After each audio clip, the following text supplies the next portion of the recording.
Hi welcome back. ഇന്ന് ഞാൻ വന്നിട്ടുള്ളത് മെഹ്റാജ് നോമ്പിൻ്റെ വിശേഷങ്ങളും കാര്യങ്ങളും ഒക്കെ ആയിട്ടുള്ള നല്ലൊരു വീഡിയോ ആയിട്ടാണ്. സിമ്പിളായിട്ടുള്ള റെസിപ്പീസൊക്കെ ഉൾപ്പെടുത്തിയിട്ടുണ്ട്, കുറച്ച് കാര്യങ്ങളൊക്കെ ഉൾപ്പെടുത്തിയിട്ടുള്ള നല്ലൊരു വീഡിയോ തന്നെയാണ് കേട്ടോ. അപ്പോൾ വീഡിയോ മുഴുവനായിട്ട് എന്നെ ഒന്ന് കണ്ടു നോക്കുക. കണ്ട് ഇഷ്ടമാവുകയാണെങ്കിൽ നിങ്ങളുടെ എല്ലാ സപ്പോർട്ടും ഉണ്ടാവുക. അപ്പോൾ ഇതാ രാവിലെ കുറച്ചൊക്കെ ഒന്ന് കിടന്ന് എണീറ്റൊക്കെ കഴിഞ്ഞതിൻ്റെ ശേഷം ഒന്ന് കുളിച്ചിട്ടുണ്ടായിരുന്നു. അപ്പോൾ കുളിയൊക്കെ കഴിഞ്ഞതിൻ്റെ ശേഷം അപ്പോൾ ആ ഒരു ടൈം ആയപ്പോഴേക്കും ലോറ് ബാങ്ക് കൊടുത്തിട്ടാണ്. അപ്പോൾ നമസ്കരിക്കാൻ വേണ്ടിയിട്ട് നിൽക്കുകയാണ്, ലോറ് നമസ്കരിക്കാൻ വേണ്ടിയിട്ട്. അപ്പോൾ ഇന്ന് എന്താണെന്നറിയില്ല, നല്ല ക്ഷീണവും കാര്യങ്ങളൊക്കെ ഉണ്ട് കേട്ടോ. അപ്പോൾ അതുകൊണ്ട് തന്നെ ഞാൻ വേഗത്തിലൊന്ന് കുളിച്ചിട്ടുണ്ടായിരുന്നു. അല്ലാന്നുണ്ടെങ്കിൽ കുറച്ച് ഈ ഒരു നോമ്പുള്ള സമയത്ത് ഒന്ന് കിടന്നൊക്കെ അതിന് ശേഷമായിട്ട് കുളിക്കുക. അപ്പോൾ വേഗം കുളിച്ചിട്ട് നമസ്കാരമൊക്കെ കഴിഞ്ഞിട്ട് കുറച്ചുകൂടി ഒന്ന് എന്താ പറയുക റെസ്റ്റൊക്കെ എടുത്തിട്ട് പിന്നെ കിച്ചണിലേക്ക് ഇറങ്ങാമല്ലോ. അപ്പോൾ നോമ്പിന് നമ്മൾ എത്രയും പെട്ടെന്ന് സിമ്പിളായിട്ടുള്ള ഭക്ഷണം, അത് റമദാനായാലും അതിനിപ്പോൾ ഏതൊരു നോമ്പായാലും നമ്മൾ സിമ്പിളായിട്ടുള്ള ഭക്ഷണങ്ങൾ ഉണ്ടാക്കുക. ബാക്കി സമയം നമ്മൾ ഇബാദത്തിനും അതുപോലെ തന്നെ ബാക്കി കാര്യങ്ങൾക്കൊക്കെ വേണ്ടിയിട്ട് ചിലവഴിക്കട്ടോ. എന്നാലാണെന്നുണ്ടെങ്കിൽ നമുക്ക് ടേസ്റ്റും വേണം. അപ്പോൾ അങ്ങനത്തെ ഒരു രീതിയിൽ വേണം നമ്മൾ സമയം ചിലവഴിക്കാൻ വേണ്ടിയിട്ട്. അപ്പോൾ ഇതാ നമസ്കാരം കാര്യങ്ങളും ഒക്കെ കഴിഞ്ഞിട്ടുണ്ട് കേട്ടോ. അപ്പോൾ ഇനിയിപ്പോൾ സിമ്പിളായിട്ട് എന്തെങ്കിലും, നല്ല ഹെവി ആയിട്ടൊന്നും ഉണ്ടാക്കുന്നില്ല, സിമ്പിളായിട്ട് എന്തെങ്കിലും ഒന്ന് ഉണ്ടാക്കാമെന്ന് വിചാരിച്ചിട്ടുണ്ട്. അപ്പോൾ ഇതാ എന്താ പറയുക, അതൊക്കെ കഴിഞ്ഞിട്ട് ഒന്നുകൂടി റെസ്റ്റ് എടുത്തതിന് ശേഷം വേണം കിച്ചണിലേക്ക് ഇറങ്ങാൻ വേണ്ടിയിട്ട്. അപ്പോൾ മോനെ മദ്രസയിലെ എക്സാമൊക്കെ ആണല്ലോ, അപ്പോൾ മദ്രസത്തെ കുറച്ച് പഠിപ്പിക്കാനുണ്ടായിരുന്നു കേട്ടോ, ചെറിയ മോനെ. അതൊക്കെ കഴിഞ്ഞതിൻ്റെ ശേഷം ഒരു 3 മണി കഴിഞ്ഞിട്ടുണ്ട്, ഒരു 3:30 ആയ ടൈമിലാണ് കിച്ചണിലേക്ക് ഇറങ്ങിയിട്ടുള്ളത്. അപ്പോൾ ഞാൻ ഇന്ന് പൊറോട്ട വാങ്ങിക്കാമെന്ന് വിചാരിച്ചിട്ടുണ്ട്. അപ്പോൾ എഗ്ഗ് വെച്ചിട്ടൊരു കറി ഉണ്ടാക്കാമെന്ന് വിചാരിച്ചിട്ടുണ്ട്. അപ്പോൾ അതിലേക്ക് വേണ്ടിയിട്ട് തേങ്ങ വറുത്തെടുക്കുകയാണ്. അപ്പോൾ തേങ്ങയും ജീരകവും അതുപോലെ തന്നെ ചെറിയ ഉള്ളിയും കറിവേപ്പിൻ്റെ ഇലയും എടുത്തിട്ടുണ്ട് കേട്ടോ. എന്നിട്ട് ഇതാ ഇപ്പോൾ അതൊന്ന് നന്നായിട്ടൊന്ന് വറുത്തെടുക്കുകയാണ് ചെയ്യുന്നത്. അപ്പോൾ എനിക്ക് ഈ ഒരു പൊറോട്ട കഴിക്കുന്ന ഒരു ടൈമിൽ തേങ്ങ വറുത്തരച്ചിട്ടുള്ള ഒരു കറി എനിക്ക് ഭയങ്കര ഇഷ്ടമാണ് കേട്ടോ.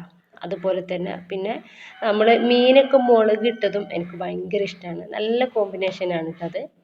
അപ്പോൾ ഇതാ ഇനിയിപ്പോൾ ഇതിലേക്ക് കുറച്ച് മഞ്ഞൾപ്പൊടി കൂടി ചേർത്തിട്ട് പിന്നെ അതാ ഇതിലേക്ക് കുറച്ച് വെളിച്ചെണ്ണ കൂടി നമ്മൾ ചേർത്ത് കൊടുക്കുക കേട്ടോ. എന്നിട്ട് നന്നായിട്ട് തന്നെ ഒന്ന് വറുത്തിട്ടെടുക്കുക.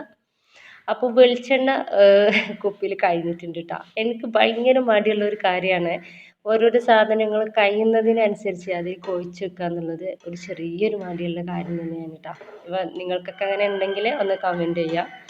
അതുപോലെ തന്നെ നമ്മൾ പൊടികളൊക്കെ എടുക്കുന്ന സമയത്ത് അതിൽ പൊടികളൊന്നും ഇല്ല എന്നുണ്ടെങ്കിൽ അതിലേക്ക് എടുത്തിടുക എന്നുള്ളത് ഒരു മടിയുള്ള കാര്യമാണ്.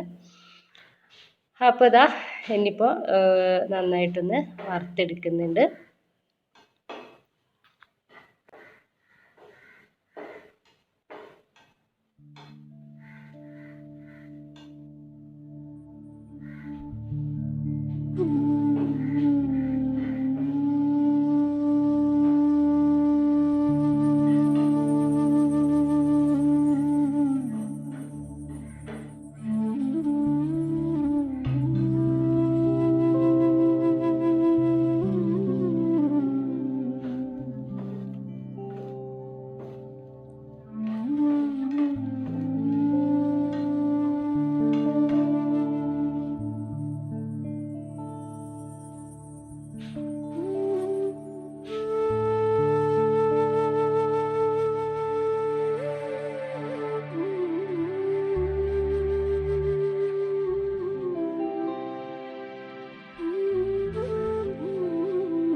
ഇപ്പോൾ തേങ്ങ ഇതാ വറുത്തെടുക്കലൊക്കെ കഴിഞ്ഞിട്ടുണ്ട്. നന്നായിട്ട് ഡ്രൈ ആവാൻ വേണ്ടിയിട്ട് കാത്തു നിന്നിട്ടില്ല കേട്ടോ. അപ്പോൾ ഇത്ര ആയൊരു സമയത്ത് ഞാൻ ഗ്യാസ് ഒന്ന് ഓഫ് ചെയ്ത് കൊടുക്കുന്നുണ്ട്. ഇനിയിപ്പോൾ സ്നാക്ക് ഐറ്റംസ് ആയിട്ട് ഉണ്ടാക്കുന്നത് പഴംപൊരിയാണ്. അപ്പോൾ മൈദയും പഞ്ചസാരയും മഞ്ഞൾപ്പൊടിയും കൂടെ എടുത്തിട്ടുണ്ട്. അപ്പോൾ അതൊന്ന് കുഴച്ചെടുക്കുകയാണ്. അപ്പോൾ എൻ്റെ കയ്യിൽ ബേക്കിംഗ് സോഡ കഴിഞ്ഞിട്ടുണ്ട് കേട്ടോ. നമ്മൾ പഴമൊക്കെ ഒന്ന് വീർത്ത് വരണമെന്നുണ്ടെങ്കിൽ ഒന്നെങ്കിൽ ബേക്കിംഗ് സോഡ, അതല്ലാന്നുണ്ടെങ്കിൽ ഈസ്റ്റ് ചേർത്ത് കൊടുക്കണം കേട്ടോ. അപ്പോൾ രണ്ടും എൻ്റെ കയ്യിലില്ല, രണ്ടും കഴിഞ്ഞിട്ടുണ്ട്. ഇനിയിപ്പോൾ ഞാൻ ഇതൊരു 15 മിനിറ്റോളം ഒന്ന് റെസ്റ്റ് ചെയ്യാൻ വേണ്ടിയിട്ട് മാറ്റി വെക്കുന്നുണ്ട് കേട്ടോ. അപ്പോൾ അതിന് വേണ്ടിയിട്ടാണ് ഇങ്ങനെ ഒന്ന് കുഴച്ചെടുക്കുന്നത്. അപ്പോൾ പിന്നെ എന്താ പറയുക, ഇത് നന്നായിട്ടൊന്ന് കുഴച്ചെടുത്തിട്ട് മാറ്റി വെക്കുക. അത് എന്തായാലും വെള്ളാണ്ടൊന്നും നമുക്കിത് ഒന്ന് വീർത്ത് വരില്ല. നമ്മൾ ചേർക്കേണ്ട രണ്ട് സംഭവം ഇതിൽ ചേർത്തിട്ടില്ലല്ലോ, അതുകൊണ്ട് തന്നെ. അപ്പോൾ ഇതാ ഈ ഒരു രീതിയിൽ ഞാൻ മാവ് റെഡിയാക്കിയിട്ട് എടുത്തിട്ടുണ്ട്. ഇപ്പോൾ ഒരു 15 മിനിറ്റ് റെസ്റ്റ് ചെയ്യാൻ വേണ്ടിയിട്ട് മാറ്റുന്നുണ്ട്. അപ്പോൾ അതിൻ്റെ ശേഷമാണ് പഴം ഒന്ന് പൊരിച്ചെടുക്കുന്നത്. അപ്പോൾ നല്ല പഴുത്തിട്ടുള്ള പഴമാണ് കേട്ടോ. അപ്പോൾ ഞാൻ ഒരു പഴം സെൻറ്ററിലൊന്ന് കട്ടാക്കി എടുത്തതിൻ്റെ ശേഷം ഇതുപോലെ ഒന്ന് ചെറിയ പീസാക്കി എടുത്തിട്ടുണ്ട് കേട്ടോ. അപ്പോൾ ഇങ്ങനെയാണ് പൊരിച്ചെടുക്കുന്നത്. അപ്പോൾ എന്താ പറയുക, നന്നായിട്ട് ചൂടാവണം കേട്ടോ. നന്നായിട്ട് ചൂടായ എണ്ണയിലേക്ക് വേണം നമ്മൾ പഴത്തിൻ്റെ ഓരോരോ പീസും ഇതുപോലെ ഇട്ടെടുക്കാൻ വേണ്ടിയിട്ട്.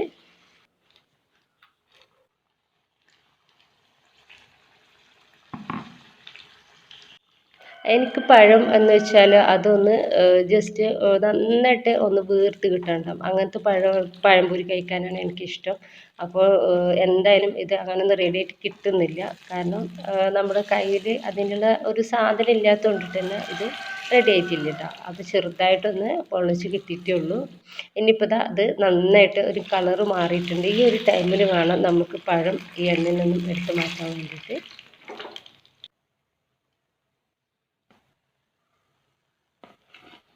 അപ്പോൾ ഞാൻ രണ്ടാമതിട്ട ആ ഒരു പഴംപൊരി ഫസ്റ്റ് നമ്മൾ ഫ്രൈ ആക്കില്ല, അതിനെക്കാട്ടിയും ഒന്നും കൂടിയും ഒന്ന് റെഡിയാക്കി കിട്ടിയിട്ടുണ്ട് കേട്ടോ. അപ്പോൾ ഇത് ഇരിക്കുന്ന ഒരു ടൈം കൊണ്ടിട്ട് ഒന്നുകൂടിയും ഒന്ന് പൊള്ളിച്ചിട്ടൊക്കെ വീർത്തിട്ടൊക്കെ കിട്ടുന്നുണ്ട്. അപ്പോൾ ഇതാ ഇനിയിപ്പോൾ എന്താ പറയുക, അതൊക്കെ കഴിഞ്ഞതിന് ശേഷം ഇനിയിപ്പോൾ പാല് ഒന്ന് തിളപ്പിച്ചെടുക്കലാണ്. അപ്പോൾ എനിക്ക് ഈ ഒരു നോമ്പ് തുറക്കുന്ന സമയത്ത് കൂടുതലായിട്ട് വേണ്ടത് ചായയാണ് കേട്ടോ. അപ്പോൾ ഇനിയിപ്പോൾ നമ്മൾ ഇനിയിപ്പോൾ ചോറ് ഐറ്റംസ് ആണെന്നുണ്ടെങ്കിലും ഞാൻ കൂടുതലായിട്ട് കുടിക്കുന്നത് ചായയാണ്. നോമ്പിൻ്റെ ആ ഒരു സമയത്ത് മാത്രം കേട്ടോ. അതല്ലാന്നുണ്ടെങ്കിൽ രാവിലെയും അതുപോലെ വൈകിട്ടും ഞാൻ ചായ കുടിക്കും. അപ്പോൾ എനിക്ക് ജ്യൂസിനെക്കാട്ടിയും ഒക്കെ ഇഷ്ടമുള്ളത് ഈ ഒരു ചായയാണ്. അത് കട്ടൻ ചായ ഞാൻ കുടിക്കാറില്ല കേട്ടോ. അപ്പോൾ ഇതുപോലെ പാലോ അല്ലെങ്കിൽ മിൽക്ക് പൗഡർ ഇട്ടിട്ട് നന്നായിട്ട്, അതും ചായ എനിക്ക് സ്ട്രോങ് ആയിട്ട് കുടിക്കുന്നതാണ് ഇഷ്ടം. അപ്പോൾ ഇതാ പാലൊക്കെ ഒന്ന് തിളപ്പിച്ചുകൊണ്ടിരിക്കുകയാണ്. അപ്പോൾ ഇതാ പാലൊക്കെ നന്നായിട്ട് തിളച്ച് വരുന്നുണ്ട്. അപ്പോൾ ഇനിയിപ്പോൾ അതും കഴിഞ്ഞ് അതും ഒന്ന് മാറ്റി വെക്കുന്നുണ്ട്. ഇനിയിപ്പോൾ ഞാനിതാ പിന്നെ എന്താ പറയുക, എഗ്ഗ് കറിയാണ് ഉണ്ടാക്കുന്നത് കേട്ടോ. അപ്പോൾ കുക്കറിലേക്ക് വെളിച്ചെണ്ണ ഒഴിച്ച് കൊടുത്തിട്ട് വലിയ ജീരകം ഒരു 1/2 ടീസ്പൂൺ ഇട്ട് കൊടുത്തിട്ടുണ്ട്. ഇഞ്ചി, പച്ചമുളക്, വെളുത്തുള്ളിയുടെ പേസ്റ്റ്, കറിവേപ്പിൻ്റെ കൂടി എടുത്തിട്ടുണ്ട് കേട്ടോ. അതെല്ലാം കൂടി ചതച്ചെടുത്തതാണ് ഇട്ട് കൊടുത്തിട്ടുള്ളത്. എന്നിട്ട് നന്നായിട്ടൊന്ന് മിക്സ് ആക്കി കൊടുത്തതിൻ്റെ ശേഷം ഞാനിതാ സവോള ഇട്ട് കൊടുക്കുന്നുണ്ട് കേട്ടോ. അപ്പോൾ സവോള ഇട്ടെടുത്തിട്ട് അതിൻ്റെ കൂടെ തന്നെയാണ് ഇനിയിപ്പോൾ, അപ്പോൾ സവാള നന്നായിട്ട് വാടി കിട്ടിയതിന് ശേഷം അല്ല കേട്ടോ നമ്മൾ തക്കാളി കൂടി ചേർക്കുന്നത്. നമ്മളിതൊന്ന് കുക്കറിൽ വിസിൽ അടുപ്പിച്ചെടുക്കുകയാണ്. ഒന്ന് മിക്സാക്കി കൊടുത്തതിന് ശേഷം ഞാനിതാ ഒരു തക്കാളിയാണ്, അപ്പോൾ അതുകൂടി ഇതിലേക്കൊന്ന് ചേർത്ത് കൊടുത്തിട്ടുണ്ട്. തക്കാളി കൂടി ചേർത്ത് കൊടുത്തതിന് ശേഷം ഒന്ന് മിക്സാക്കിയിട്ട് എടുക്കുന്നുണ്ട്. എന്നിട്ട് ഇതിലേക്ക് ആവശ്യത്തിനുള്ള പൊടികളാണ് ചേർത്ത് കൊടുക്കുന്നത്. ഒരു 1/2 ടീസ്പൂൺ മഞ്ഞൾപ്പൊടിയും അതുപോലെ തന്നെ പിന്നെ എന്താ പറയുക, അതിലേക്ക് ആവശ്യത്തിനുള്ള ഉപ്പും മുളക് പൊടിയും അതുപോലെ തന്നെ ഗരം മസാല പൗഡറും കൂടി ചേർത്ത് കൊടുത്തിട്ട് നന്നായിട്ട് ഒന്ന് മിക്സാക്കി കൊടുക്കുക. നമ്മൾ ഇതിലേക്ക് ഇനി വെള്ളമൊന്നും ചേർക്കുന്നില്ല. വെള്ളമൊന്നും ചേർക്കാതെ നമ്മൾ ജസ്റ്റ് ഏറ്റവും കുറഞ്ഞ തീയിൽ വെച്ചിട്ട് ഒന്ന് വിസിലടുപ്പിച്ചെടുക്കുകയാണ് ചെയ്യുന്നത്.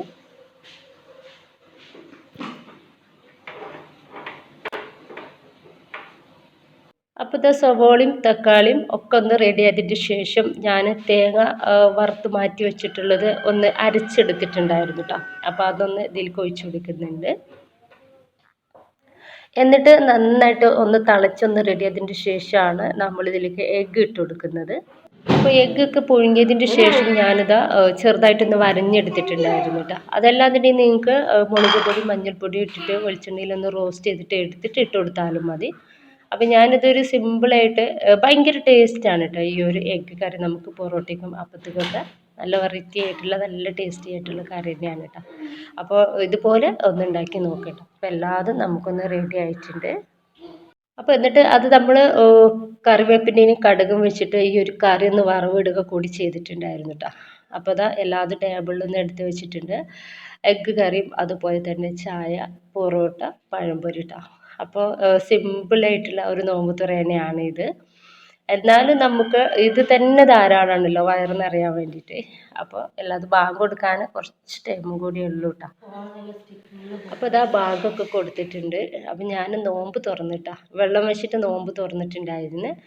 എന്നിട്ട് ഇതാ ഇനിയിപ്പോൾ പൊറോട്ടയും എന്താ പറയുക ഒക്കെ ഒന്ന് കഴിക്കാൻ വേണ്ടിയിട്ട് നിൽക്കുകയാണ്. അപ്പോൾ എന്താ പറയുക, കുട്ടികളൊന്നും ഇരുന്നിട്ടില്ല കേട്ടോ. അവർക്ക് വീഡിയോയിൽ വരാൻ വേണ്ടിയിട്ട് മടിയാണ്. ഇപ്പോഴും അവർക്ക് ഇഷ്ടമല്ല കേട്ടോ വീഡിയോയിൽ വരുന്നത്. അപ്പോൾ ഇഷ്ടമില്ല എന്നുണ്ടെങ്കിൽ നമുക്ക് നിർബന്ധിച്ച് അവരെ വീഡിയോയിൽ വരുത്തിച്ചേണ്ട ആവശ്യമില്ലല്ലോ. ഇനിയിപ്പോൾ ഇതാ ഞാൻ ചായക്കൊന്ന് കുടിക്കുകയാണ്. അപ്പോൾ ഇത്രയൊക്കെയാണ് ഇന്നത്തെ വീഡിയോ ഉള്ളത്. ഇഷ്ടമായിട്ടുണ്ടാവും എന്ന് വിചാരിക്കുകയാണ്. ഇഷ്ടമായിട്ടുണ്ടെങ്കിൽ നിങ്ങളുടെ എല്ലാ സപ്പോർട്ടും ഉണ്ടാവുക. ഇനി അടുത്ത അടിപൊളി വീഡിയോയുമായി വീണ്ടും വരുന്നത് വരെ ഇൻഷാ അല്ലാ. Okay bye.